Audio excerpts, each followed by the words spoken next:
Bonsoir et bienvenue dans cette nouvelle édition de l'émission Agir ensemble. Cette semaine, il sera question des traumatismes liés aux agressions et aussi aux violences sexuelles. Notre invitée, c'est Virginie Bissessart, qui est la directrice de P2Stop. Virginie Bissessart, bonsoir. Bonsoir, Josiane. Bonsoir et merci d'avoir accepté notre invitation. Aujourd'hui, sera question d'un sujet extrêmement important, mondiali, de traumatisme qui affectent les personnes qui sont victimes des agressions et des violences sexuelles. Alors, c'est quoi une violence quand on parle de violence sexuelle? On aimerait comprendre tout ça. Mais avant tout cela, directrice depuis un moment à P2Stop, racontez-nous la petite histoire. Comment ça s'est passé? Écoutez, j'ai été recrutée en juillet 2022, j'ai pris mes fonctions et j'ai succédé à une directrice qui était déjà très dynamique et donc qui m'avait laissé un travail important à reprendre et que je salue. Et donc, du coup, je suis arrivée et j'ai pris le problème à bras-le-corps et cette fois-ci, non plus en tant que psychologue qui écoute, mais en tant que directrice, c'est-à-dire responsable de mettre en place des programmes et de prendre en charge des victimes pour pouvoir les aider dans leur reconstruction et mettre en place des programmes de prévention, de training pour pouvoir diffuser l'information et former les gens correctement autour des violences sexuelles. Parce que malheureusement, c'est des violences, on va dire, spécifiques dans le spectre des violences parce qu'elles entraînent des symptômes vraiment différents par rapport aux autres violences. Et c'est aussi dû au tabou qui repose dessus, qui fait que c'est encore plus difficile pour les enfants de parler de violence sexuelle que de parler de violence physique ou de négligence qu'ils peuvent subir à la maison. Là, c'est le tabou ultime. Comment parler de l'intimité de son corps qui a été violé, dont l'intégrité a été shattered. Donc, c'est compliqué. On est une société assez traditionnelle et assez orthodoxe, on va dire, sur les questions de sexualité. On a encore beaucoup de progrès à faire. Virginie Bissessart, d'après une petite enquête, un constat effectué, il paraît qu'il y a pas mal de jeunes, d'adolescents, d'enfants dans les shelters à travers l'île, victimes d'agressions, de violences sexuelles. Alors, pourquoi cela? Écoutez, Maurice n'est pas différent du reste du monde en matière de violence sexuelle et d'inceste. C'est quand on parle de violence sexuelle, on parle de 94% des agresseurs qui sont des proches. Donc, on parle mostly d'inceste. Oui, malheureusement, nos shelters sont assez remplis parce que l'OMS, l'Organisation mondiale de la santé, parle d'une enfant sur 5 victime avant ses 11 ans. Une petite fille sur 5. C'est terrible, hein? C'est terrible, c'est une statistique mondiale. Donc, ça veut dire que 20% de la population mondiale féminine va rencontrer un premier abus sexuel avant ses 11 ans. Quand on sait que 70% des victimes ont une chance de subir un deuxième abus sexuel, ce qu'il faut comprendre, c'est que dans le parcours de ces enfants-là, il y aura plusieurs abus sexuels à gérer, à intégrer, et c'est extrêmement difficile pour les enfants s'ils n'ont pas une écoute, un soutien, et puis une thérapie appropriée. On ne prend pas en charge une victime de violence sexuelle comme on prend en charge un couple qui se dispute, qui est en train de se séparer, ou un patient qui fait une dépression pour X ou autre raison. Donc, il y a vraiment des spécificités qu'il faut connaître, et même parmi les psychologues et les thérapeutes, il faut être properly trained pour cela. Et on a parlé de la situation un peu plus large dans le monde, mais qu'en est-il à Maurice? Si on rapporte la statistique de l'OMS à Maurice, et qu'on dit que il y a 23% d'enfants à Maurice et que 52% de ces enfants sont des filles, ça pourrait potentiellement concerner 31 000 filles à Maurice, déjà. Quand on sait que la CDU produit des statistiques tous les ans et ça tourne autour de à peu près 420-430 cas qui ont été rapportés à la CDU, mais on sait aussi que statistiquement, seul un cas sur 10 va être rapporté. Où sont les 9 autres? Donc, c'est-à-dire que ce chiffre-là, c'est the tip of the iceberg. Et que derrière, il y a encore énormément de victimes, des centaines, voire des milliers de victimes qui sont dans le silence et qui sont dans l'incapacité de dénoncer, soit parce qu'elles vivent toujours avec leur agresseur, soit parce que l'agresseur est tellement proche de la famille que tout le monde les fait taire parce qu'on ne peut pas mettre grand-père, tonton en prison. Il y a des mamans qui nous ont dit « je ne peux pas mettre mon frère en prison ». Mais oui, mais tu continues à exposer ton enfant à ton frère en attendant. Mhm. Donc, les dégâts sur les enfants peuvent être graves, mais je tiens à souligner que ce n'est pas fatal. Avec le soutien approprié, avec une thérapie appropriée. Bien sûr, les psychologues, on n'a pas de gomme magique, mais on peut aider l'enfant à intégrer ça dans son histoire, aussi violent que ça puisse paraître, et à apprendre à vivre avec, et à apprendre à maîtriser, contrôler un petit peu tous les symptômes pour que ça déborde moins et qu'il reprenne un peu le contrôle sur sa vie, et surtout qu'il reprenne le cours de son développement. Il y a beaucoup de campagnes, il y a beaucoup de sensibilisations qui ont été faites durant des années. Et aujourd'hui, on continue à parler des prédateurs sexuels Oui. qui se trouvent au sein de la famille même. Il y a beaucoup de ces victimes qui ont été agressées au sein de leur famille. Oui. Est-ce que les sensibilisations, les campagnes ont fonctionné? Est-ce que ça a marché? Bon, ces derniers temps, il n'y a pas eu beaucoup de campagnes. Alors, nous, avec Pédostop, l'année dernière, on a mis le paquet sur les billboards, on a mis le paquet sur la prévention aussi, pour aller vers les gens, porter le message. Ce phénomène a toujours existé, hein, depuis la nuit des temps. L'inceste fait partie de l'humanité, qu'on le veuille ou pas, qu'on le rejette ou pas, c'est un phénomène qui existe. Maintenant, c'est vrai que l'arrivée d'Internet et l'accès facile à la pornographie fait qu'on voit une augmentation exponentielle des agressions, parce que ce qu'on voit aussi, c'est que les enfants ont accès à la pornographie sur leur téléphone, sur leur tablette, et bien sûr, comme parents, c'est le cadeau de Noël préféré, on offre des tablettes et on a la paix. L'enfant est sur sa tablette pendant une heure de temps, on ne l'entend pas, on a le temps de faire nos tâches ménagères, mais qu'est-il en train de faire? Il n'y a pas de contrôle parental, alors que les logiciels de contrôle parental existent. Il suffit d'aller dans Google Play et de download les choses. Donc, c'est le manque d'information qui fait que les enfants sont exposés. Et quand même, on a quand même un quart des agresseurs qui sont mineurs. D'accord? Donc, ce sont d'autres adolescents qui, surstimulés par la pornographie, passent à l'acte sans même se rendre compte de la portée de ce qu'ils font sur les petits frères, les petits cousins, les petites cousines. Et donc là, c'est encore plus délicat. Souvent, les agresseurs ont eux-mêmes été victimes. Donc ça, c'est compliqué parce que ils ont été victimes et ils n'ont pas reçu ni l'aide, ni le soutien, ni la thérapie adéquate. Et forcément, à un moment donné, tout se mélange dans leur tête et ils passent à l'acte. Parce qu'on n'a pas détricoté ce qui lui est arrivé, on n'y a pas mis du sens. Donc forcément, il va... Alors, toutes les victimes ne deviennent pas des agresseurs, attention, il ne faut pas faire l'amalgame, d'accord? Mais c'est vrai que statistiquement, parmi les agresseurs, si je ne me trompe pas, la statistique doit être autour de 70% ont été victimes dans l'enfance. Donc, c'est quand même pas négligeable de comprendre qu'il y a des patterns et que s'ils ne sont pas identifiés, repérés et puis traités, ça se reproduit. Vous avez parlé d'un pourcentage concernant les filles. Je crois que c'est 54 ou 56%, vous avez évoqué. C'est une fille sur 5 Oui. avant l'âge de 11 ans et un garçon sur 13. Alors ça, c'est les chiffres de l'OMS. On estime que pour les garçons, ça doit être beaucoup plus parce que malheureusement, pour les garçons, le tabou est encore plus grand et plus fort et les représailles aussi sur leur corps. Donc du coup, ils dénoncent encore moins. Déjà que c'est très difficile pour une fille de venir dire ce qu'elle a subi pour un garçon, c'est vraiment très dur. Mais à Pédostop, on compte une quarantaine, almost, de victimes mâles parmi nous. Est-ce que les gens viennent dénoncer aujourd'hui? Est-ce que les gens viennent rapporter?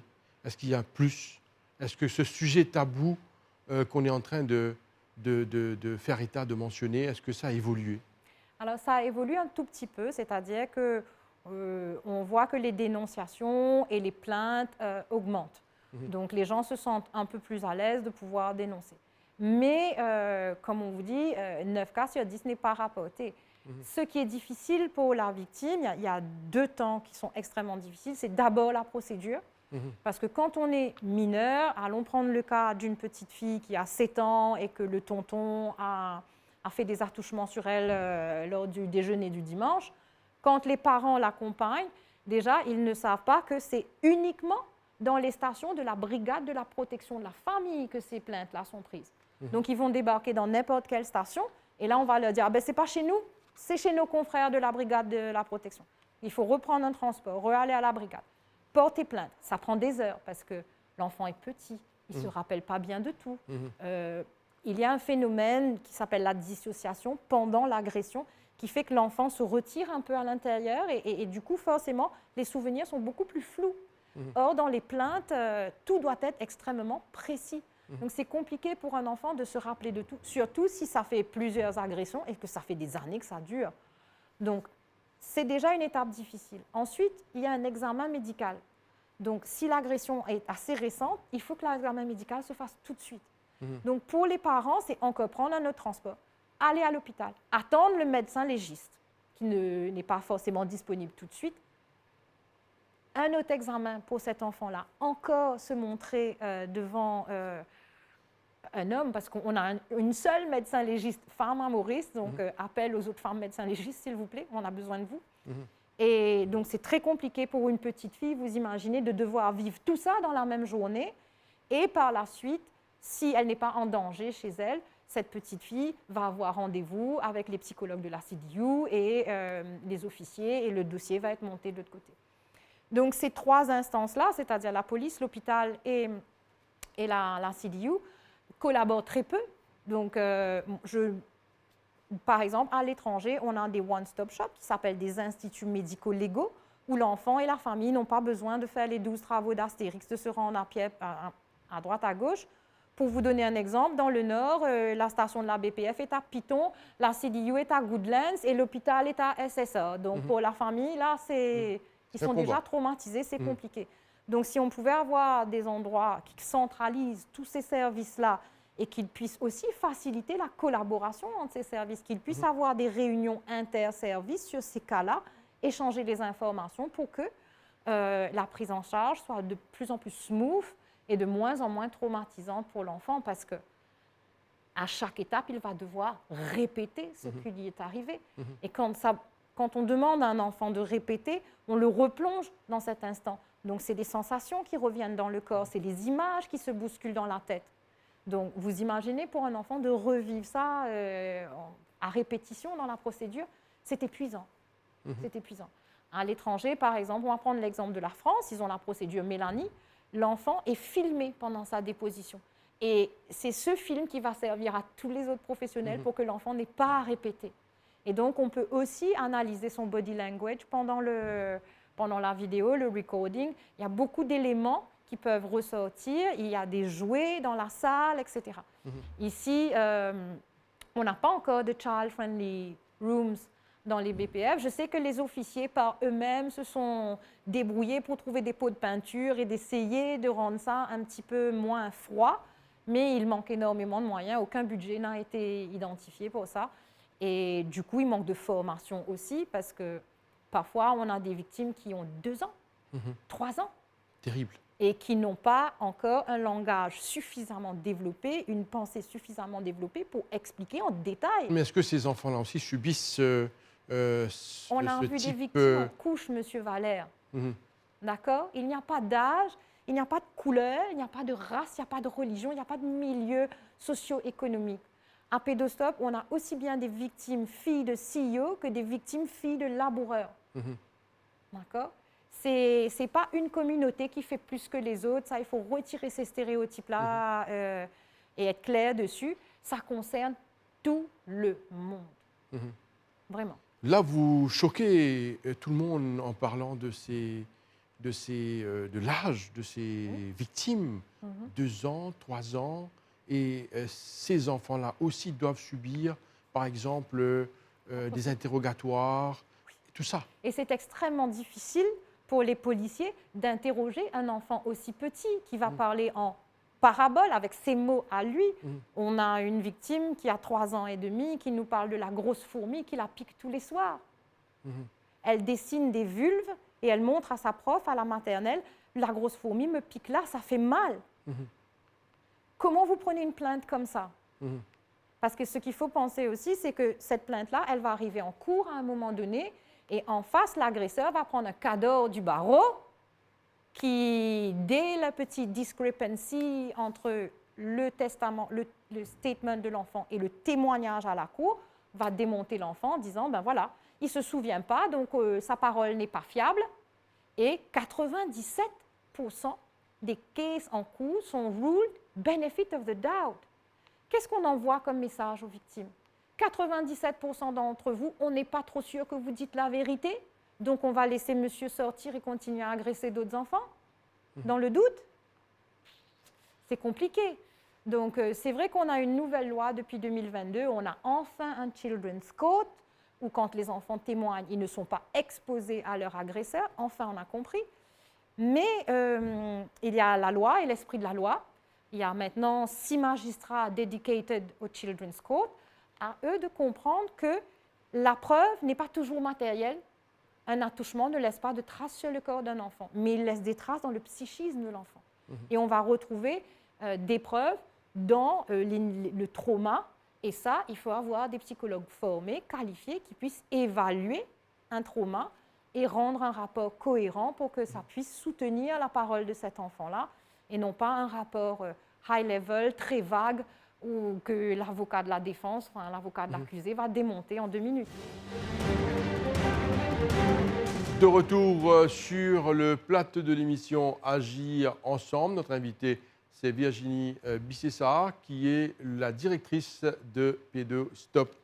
Virginie, je parlais de cet aspect de traumatisme, pas uniquement pour ces victimes, mais aussi pour nous, quand on entend ces choses-là. Oui. Ça suscite aussi de la colère. Alors, parlez-nous de ce traumatisme, de ces enfants, de ces adolescentes victimes de ces pratiques, de ces choses Oui. terribles. Ce traumatisme provoque énormément de symptômes chez les enfants. Parmi les plus courants, on va avoir les cauchemars, les difficultés de sommeil, le trouble du sommeil, pas vouloir dormir, cauchemars récurrents, etc. On va avoir parfois ce qu'on appelle de l'énurésie, pipi au lit. Alors, même si l'enfant est propre, il a appris la propreté, mais le pipi au lit revient. On a aussi beaucoup de problèmes de difficultés d'apprentissage à l'école parce que l'énergie du cerveau est mobilisée à fight les symptômes toute la journée, donc il ne reste plus grand-chose comme énergie à mettre dans les apprentissages. On voit aussi des changements de comportement brusques.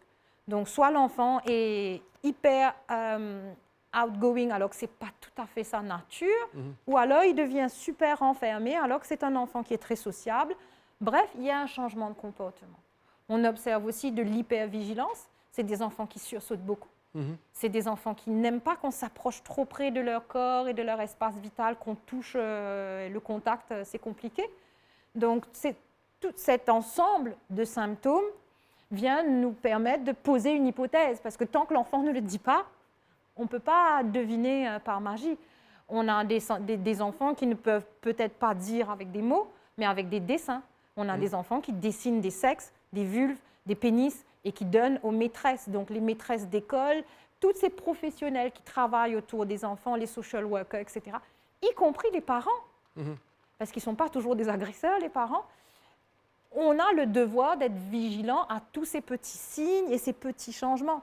Alors, ça ne veut pas dire que parce qu'un enfant se renforme, il a forcément été agressé sexuellement, mais it has to nous faire lever un petit sourcil et dire « c'est pas normal, là, allons poser une petite question, mais qu'est-ce qui se passe? Est-ce que ça va à l'école ?» Et prendre l'enfant de loin en lui posant des questions sur ce quotidien et voir qu'est-ce qu'il nous dit de ça. Est-ce qu'on l'embête à l'école? Est-ce qu'il a subi une agression sexuelle? Est-ce que c'est du bullying? Enfin, ça doit nous interroger en tant qu'adultes responsables de cet enfant-là. Vous savez, une question basique, mais en même temps un peu compliquée. On voit souvent les adultes poser leurs mains ou caresser le dos des enfants, des adolescentes. Le toucher n'est pas trop agréable. Mais où ça commence, cet aspect d'agression ou de violence? Est-ce qu'on peut comprendre cela? Oui, la ligne est extrêmement fine parce que tous les tontons ne sont pas des pédophiles, Dieu merci. Et il y a des tontons, des grands-pères et des tantines affectueuses et qui, quand elles maillent leurs enfants, leurs nièces, il n'y a rien de sexuel derrière, c'est parfaitement affectueux. Et d'ailleurs, l'enfant le ressent. Il sent tout de suite quand ça dépasse le contact normal, qui sent qu'il y a une énergie différente. C'est dans la tête de l'adulte que ça se joue. Quand l'enfant vient envers l'adulte, il vient en recherche d'affection. Quand l'enfant est petit, la sexualité ne fait pas partie de son monde. Tout ce qu'il comprend, c'est qu'il y a des filles et des garçons et que c'est pas trop pareil dans le pantalon, mais ça lui convient parfaitement comme explication. C'est beaucoup plus tard, à l'adolescence, préadolescence, que la sexualité rentre dans sa vie, dans son corps, avec les changements, et que là, il commence à y réfléchir. Donc, un enfant qui est avant l'âge préadolescent, qui a des préoccupations sexuelles, il y a un problème. Soit il a été exposé, donc à qui des grands cousins ont pu montrer un film pornographique, soit ou parfois il y a des parents qui ont des relations devant leurs enfants, ou alors il a pu être abusé aussi. Enfin, il y a mille et une façons d'exposer et d'agresser un enfant. Et je pense que dans la tête des adultes, c'est à nous de nous mettre au carré sur l'intention qu'on a envers nos enfants quand on est en train de les toucher, de les mailler. Et puis, il y a quelque chose qui s'appelle le consentement. Donc, si vous n'êtes pas trop sûr, vous pouvez demander à l'enfant, tu sais, j'ai envie de te faire un petit câlin, mais est-ce que tu es d'accord? Est-ce que tu es à l'aise avec ça, que je te fasse une bise ou pas? Et l'enfant peut dire oui, non, je ne veux pas, et c'est parfait. Cette habitude qu'on a de dire aux enfants, embrasse tonton, va faire la bise à grand-mère, et qu'on les force quand ils ne veulent pas, quel est le message qu'on leur donne? C'est que quand tu n'es pas consentant, ben, il faut quand même faire un effort quand c'est la famille et il faut que tu te fasses violence pour accepter ce bisou, ce câlin-là, si tu ne veux pas. Quelque part, où est la ligne là? Où est le boundary? On ne lui apprend pas à poser le boundary. Et en plus, ces agresseurs, ils les connaissent. Ils ont des liens affectueux avec ces gens-là. Ils ont la confiance de cette relation-là. On a confiance en tonton, on a confiance en son grand cousin. On a même de l'admiration, de l'affection pour eux. Peut-être quand on vous écoute là, vous mentionnez beaucoup les membres de la famille. Oui. J'aimerais bien que vous expliquiez pourquoi cela. Pourquoi vous allez vers les membres de la famille? Est-ce qu'il y a une raison particulière? Oui, parce que statistiquement, 94% des agresseurs sont des proches. Je veux dire, le chiffre, il parle, là, hein, il envoie du lourd, parce que ça veut dire que 94% des agresseurs sont soit des membres de la famille, soit des gens qui fréquentent régulièrement la maison pour connaître les habitudes des uns des autres et savoir à quel moment l'enfant sera seul. Et surtout, gagner la confiance des parents pour pouvoir dire, ben, je l'emmène faire un petit tour en voiture, j'aime la boutique, là, on a un petit gâteau pour lui, venez, tonton, prends un petit gâteau pour toi à la boutique. Mais bien sûr que on n'y pense pas forcément, on ne pense pas forcément au mal et on va dire à notre enfant, mais vas-y, tonton va acheter un gâteau. Va! Mais on n'entend pas les signes. Si l'enfant refuse d'y aller ou l'enfant est gêné, c'est des signes auxquels il faut qu'on soit vigilant. Virginie Bissessart, on aurait pu vous écouter toute la journée parce que c'est tellement important. C'est de la sensibilisation et on espère que les adultes, comme les enfants, vont comprendre le message. Alors, ce que j'allais vous demander, est-ce qu'on peut parler des prédateurs? Oui, alors on entend souvent dans la défense des prédateurs, l'argument numéro 1, c'est que c'est l'enfant qui a mal compris, c'était un geste affectueux, il n'a pas voulu, l'enfant a mal compris. Non, les enfants comprennent très bien. Ils savent très bien faire la différence entre un hug inoffensif et un hug où l'agresseur est en train de frotter son sexe contre lui. L'enfant n'est pas fou. D'accord? Il est en capacité de comprendre ces choses-là. Et puis, le deuxième argument qu'on entend aussi, c'est « je ne sais pas ce qui m'est passé par la tête à ce moment-là, je n'étais pas moi-même ». Non, non, non. La psychiatrie, et si on se réfère au manuel de référence internationale, ne référence pas la pédophilie comme une folie. C'est référencé comme une paraphilie, c'est-à-dire une déviation des objets sexuels. C'est dans la même catégorie que les fétichistes des talons aiguilles, etc. C'est-à-dire que l'objet sexuel n'est pas courant. Sauf que là, dans la pédophilie, l'objet sexuel n'est pas consentant, c'est un être humain, ce n'est pas un objet. Donc ça, là, ça devient grave. Les pédophiles font très bien la différence entre le bien et le mal. Voilà pourquoi ils se cachent quand ils commettent leurs actes. Ils ne le font pas au milieu du salon pendant le déjeuner. Ils le font dans une chambre, cachés derrière, voilà. Qu'est-ce que vous avez à dire aux parents, surtout, pour la protection de leurs enfants. Des fois, ils quittent leurs enfants à gauche, à droite, avec surtout les prédateurs même. Quel est le message que vous avez à faire passer? Je sais que c'est très compliqué pour les parents parce qu'aujourd'hui, dans la plupart des ménages, les femmes travaillent, donc on a besoin de personnes pour faire garder les enfants quand on est au travail, quand c'est les vacances scolaires, on n'a pas le choix. Mhm. Mais faites très attention, soyez vigilants à ce que vos enfants vous disent de ces personnes qui les gardent, qui les veillent pour un moment, etc. Comment ça s'est passé avec tonton ou tati? Est-ce que vous avez fait des choses sympas? Et poser des questions. Ils vont finir par parler, les enfants. Que ce soit dire avec des mots, que ce soit dire par leur comportement, leur behavior, vous allez finir par comprendre s'il se passe quelque chose. S'il ne se passe rien, tant mieux. Mais c'est aux parents d'être attentifs à leurs enfants. C'est vrai qu'on est entraîné dans notre routine, le boulot, la maison, les courses, le ménage, c'est sans fin. Mais si on ne prend pas ce temps-là pour s'arrêter, se poser avec nos enfants, on risque de passer à côté de beaucoup de choses. Virginie Bucessard, dites-nous comment faire pour contacter l'association Pédostop. Alors, Pédostop est joignable au téléphone. Vous nous appelez au 264 86 16, du lundi au vendredi de 9h à 4h, on est là. Ou alors, vous pouvez nous écrire un mail à pedostop@gmail.com. Voilà. Virginie Bucessard, on est arrivé à la fin de l'émission. Merci à vous. Merci à vous aussi. Revenez nous voir. On a besoin Avec d'être plaisir. sensibilisés, tout le monde, pour la protection de nos enfants. Oui, très Merci important. beaucoup. Merci, au revoir. Et voilà, nous sommes arrivés à la fin de l'émission Agir ensemble pour cette semaine. Merci à vous de nous suivre. Restez branchés sur les chaînes de l'MBC. Merci et bonne soirée. Au revoir.